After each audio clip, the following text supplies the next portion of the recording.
Yes, Thank you. indeed. And thank you all. We appreciate your being here and the attention to the issues. I will have to tell you, when I was reading testimony last night, even though it came in late, but reading testimony, I feel like there's a little bit of kick the can around on who's responsible for what. I've talked to some of our pipeline companies in Tennessee, and they are very worried about the new requirements in our second security directive that you all have put out. And Administrator, this is to you. They say that the directive could require them to replace thousands of pieces of equipment all over the country. Not only would it be expensive, take a long time, supply chain shortages are an issue. So what are the options for the companies when these new directives are going to be not feasible to achieve? Senator, if a company feels the new directive is not feasible, the first thing they should do is contact us so we can have a discussion on why they feel that way and what specifics they have. Okay, and so how long would it take for those alternative action plans to be reviewed and accepted?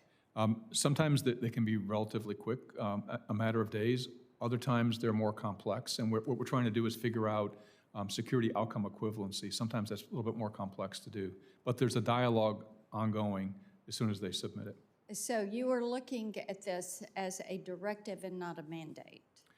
The directive has mandates in it. The way we look at it is if a company has a different way of doing something that achieves the same security outcome. So you have flexibility? They can apply for an alternative procedure, and we will review that with them. Okay. Let's talk a little bit about the cyber threats. And one of the things I hear from companies, whether they're large, mid-size, or small, is inconsistencies in a toolbox that would allow them to move forward. Here's a process, here are tools that are available to you, and it's going to be different. So you look at a company like Microsoft or Colonial Pipelines or a small business that is doing military contracting in Tennessee. So what tools should they have in the toolbox? What should you be making available to them? Senator, many of the tools are available commercially to them. What I would suggest is that they look at the standards that we have in the security directive and the standards that NIST has set for cybersecurity. It's called the Cybersecurity Framework, and they have some publications. That gives the criteria upon which they can measure whether a commercial provider can meet the requirement. So there is a variety of sources and not a one-stop shop? Correct. Okay. Is it a goal of any of you at the table to bring this together in a one-stop shop that would be more helpful to these companies, especially smaller business companies that are doing contracting with some of our critical infrastructure? Well, Senator, the requirements are not very different. In other words, if there's a requirement for multi-factor authentication of accounts, for example, that's fairly straightforward.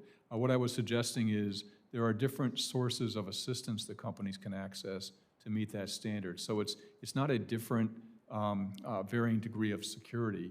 It's a security standard. There are different ways to get to it. Right. The difference, I think, here is that you all know where these items are to be found, these directions are to be found. Many times a business does not, and they turn for that guidance. And if it is complicated to find the guidance, then compliance becomes not only complicated, but costly.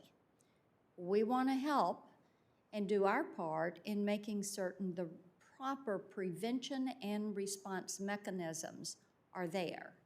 But it means you all have to not play kick the can, but you have to say, be more precise in your guidance. Okay, let me ask you about this.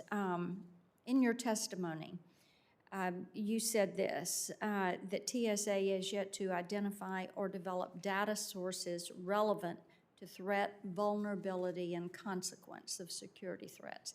And GAO made this recommendation to TSA in December of 2018, but it had not been implemented as of last month. So, am I correct in understanding that TSA implemented 2 new security directives without all the relevant data? Senator, the GAO identified 15 recommendations. We concur with all the recommendations. We implemented 12. 3 remain outstanding, including the one that you referenced. Just because a recommendation is outstanding does not mean we haven't done substantial work towards it. But did you have full and complete data? We had as full and complete data as we could at the time we issued the security directive. We really oftentimes never have full and complete data. That's very hard to achieve. We need to move fast to close a security gap with a system that's vital to U.S. national security, and so we used the best data that we had. But I agree with GAO's recommendation, and we are working very hard on that. Okay, I know I am out of time. Ms. Gordon, I think you wanted to respond to that, so Madam Chairman, I will ask for her response in writing. Thank In the you. interest of time. Thank you. Thank you.